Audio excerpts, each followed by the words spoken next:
आइए हम एक उदाहरण से समझें। यहाँ हम तीलियों की जमावट को इस तरह से जमाते हैं। देखिए इस टेबल पर देखिए, यहाँ पहले एक और ये तीन तीलियाँ, एक बॉक्स बनाया, फिर एक और ये तीन तीली और फिर ये तीन तीली, दूसरा दो बॉक्स बनाए। इसी प्रकार ये तीन बॉक्स, ये चार बॉक्स, इस तरह से हम क्रमबद्ध आगे से आगे बॉक्स बनाते जाएं। तो क्या आप बता सकते हैं कि पहली बॉक्स में कुल तीलियों की संख्या प्रथम पद पर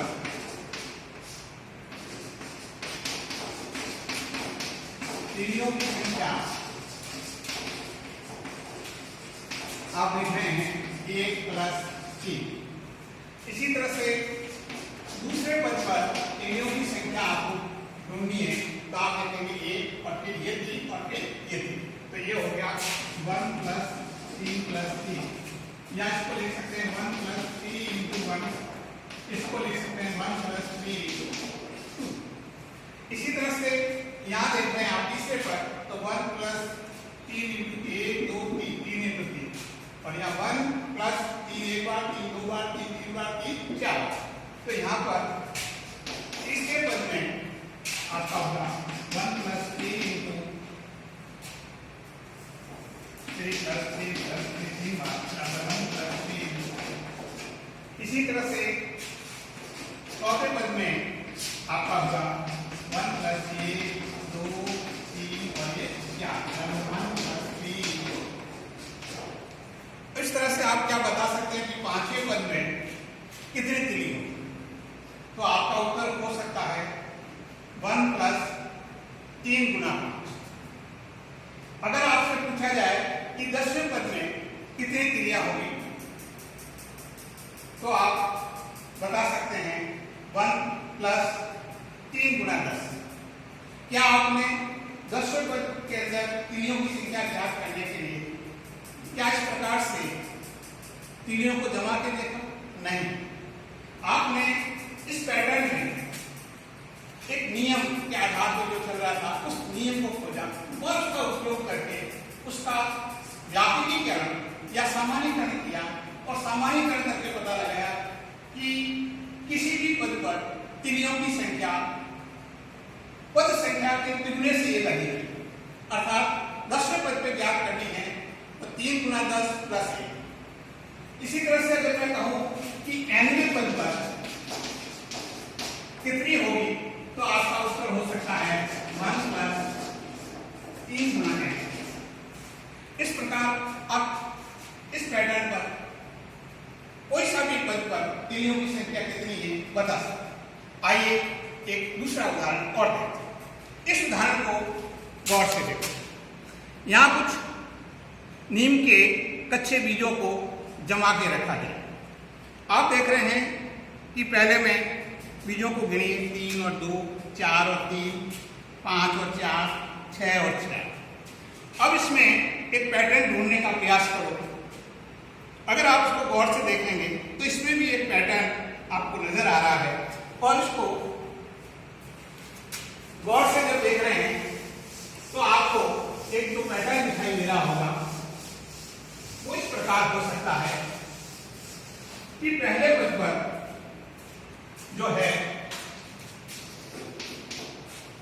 ये आपका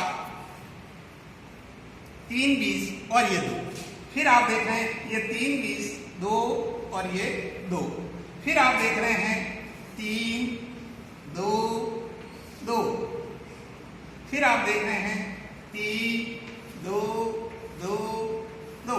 अर्थात पहले पद पर जो आया 3 + 2 × 1, दूसरे पद पर 3 + 2 × 2, 3 + 2 × 3, चौथे पद पर आप देख रहे हैं 3 + 2 × 4। अब आपसे कहूं कि पांचवें पद पर नीम के बीजों की संख्या कितनी होगी, तो आपका उत्तर होगा 3 × 2 × 5। अगर मैं कहूं कि 10वें पद पर बीजों की संख्या कितनी होगी, तो आपका उत्तर होगा 3 × 2 × 10। तो क्या आपने 10वें पद पर बीजों की संख्या ज्ञात करने के लिए क्या बीजों को जमाया था? नहीं, आपने इस पैटर्न के अंदर एक नियम को देखा और उसका व्यापकीकरण किया, जनरलाइजेशन किया और उस निष्कर्ष पर पहुंचे कि किसी भी पद पर बीजों की संख्या पद संख्या के दुगने से 3 अधिक है। अगर मैं nवें पद की बात करूं तो nवें पद पर बीजों की संख्या होगी 3 + 2 गुणा n। आइए हम एक और पैटर्न को देखते हैं।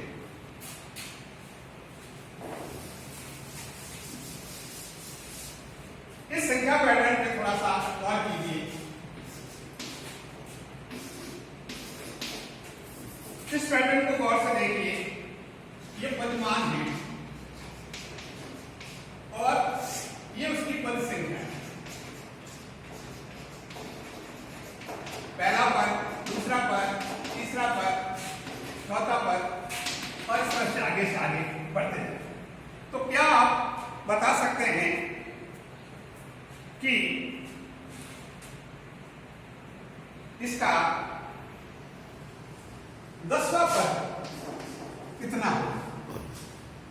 तो यहां और से देखें कि पहला पद 2 है, दूसरा पद 4 है, तीसरा पद 6 है, चौथा पद 8 है। तो पद संख्या और पद के मान में एक नियम, एक रिलेशन, एक संबंध को आप देख रहे हैं। तो यहां पर आपने कहा कि साहब 10वां पद जो है 20। तो क्या अब आप बता सकते हैं कि इसका nवां पद क्या होगा? तो आप बता सकते हैं nवां पद 2 गुणा n या 2n, अर्थात पद का मान उस पद संख्या से दुगना है। आइए एक और पैटर्न को देखते हैं।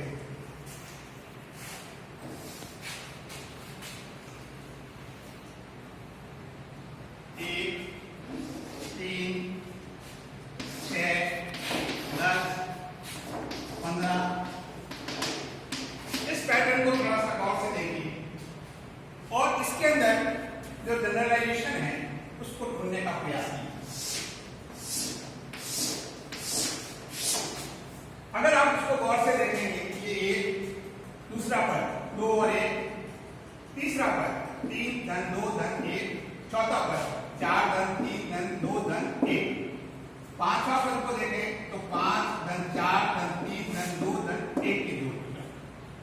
इसका अभिप्राय यह होगा कि यहां पर कोई सा भी पद ज्ञात करना हो, ये पहला पद, ये दूसरा पद, ये तीसरा पद, ये चौथा पद, ये 5, तो उसकी पद संख्या को पद संख्या से एक अधिक से गुणा कर रहे हैं और उसमें 2 का भाग दें तो इसका मान आ जाए। अर्थात अगर मुझे इसका 10वां पद ज्ञात करना है, 10 का पद, तो निकलेगा पद संख्या इंटू पद संख्या प्लस 1 बटा 2। इसको करेंगे तो यह आएगा 10 और 10 प्लस 1 11 बटा 2 बराबर।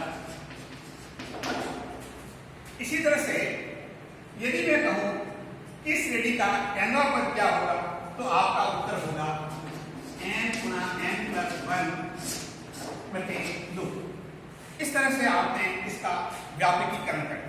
आइए हम एक और उदाहरण को इसको समझने का प्रयास करते हैं। यहां हम कुछ चित्रों की सहायता से देखते हैं।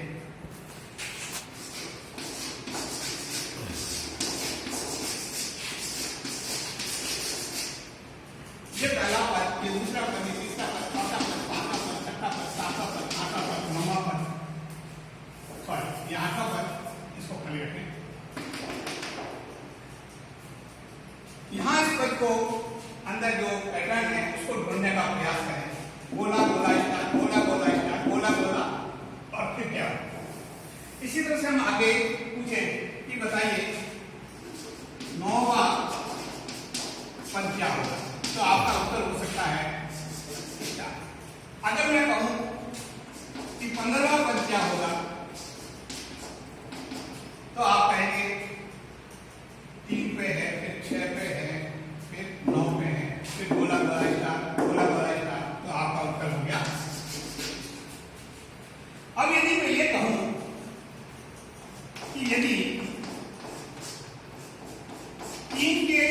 मल्टीपल्स में 3 के गुणकों पर आने वाले स्थानों पर कौन सी आकृति होगी?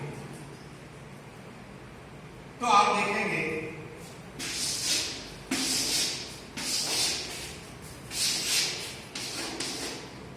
तो आपने इसका एक सामान्यीकरण किया और पता लगाया कि 3 के सभी मल्टीपल्स पे स्टार। विद्यार्थियों, अब आप गौर करके देखिए कि सवाल संख्या 1, 2 और 3 तीनों में क्या कोई अंतर है? हाँ, सवाल संख्या 1 और 2 हमने किसी पर्टिकुलर स्थान पर आने वाले आकृति के बारे में पूछा, जबकि सवाल संख्या 3 में हमने कहा कि 3 के गुणन वाले स्थान पर आने वाले इस सवाल को अगर आप गौर से देखें तो इसके अंदर इन दोनों को बात पूछा गया है और इसके अलावा ऐसे अनंत स्थानों के बारे में बात कर रहे हैं जिसमें ये भी समाहित है। अर्थात ये जो सवाल है ये व्यापक है, जनरल है, और ये जो सवाल है वो पर्टिकुलर है। तो किसी विशेष स्थान के बारे में जब बात करते हैं तो उसे पर्टिकुलर स्टेटमेंट या विशिष्ट कथन कहेंगे, और सामान्य के बारे में, सभी स्थानों के बारे में, अनंत स्थानों के बारे में नियम के आधार पर पता लगाना हो तो उसे जनरल स्टेटमेंट। धन्यवाद।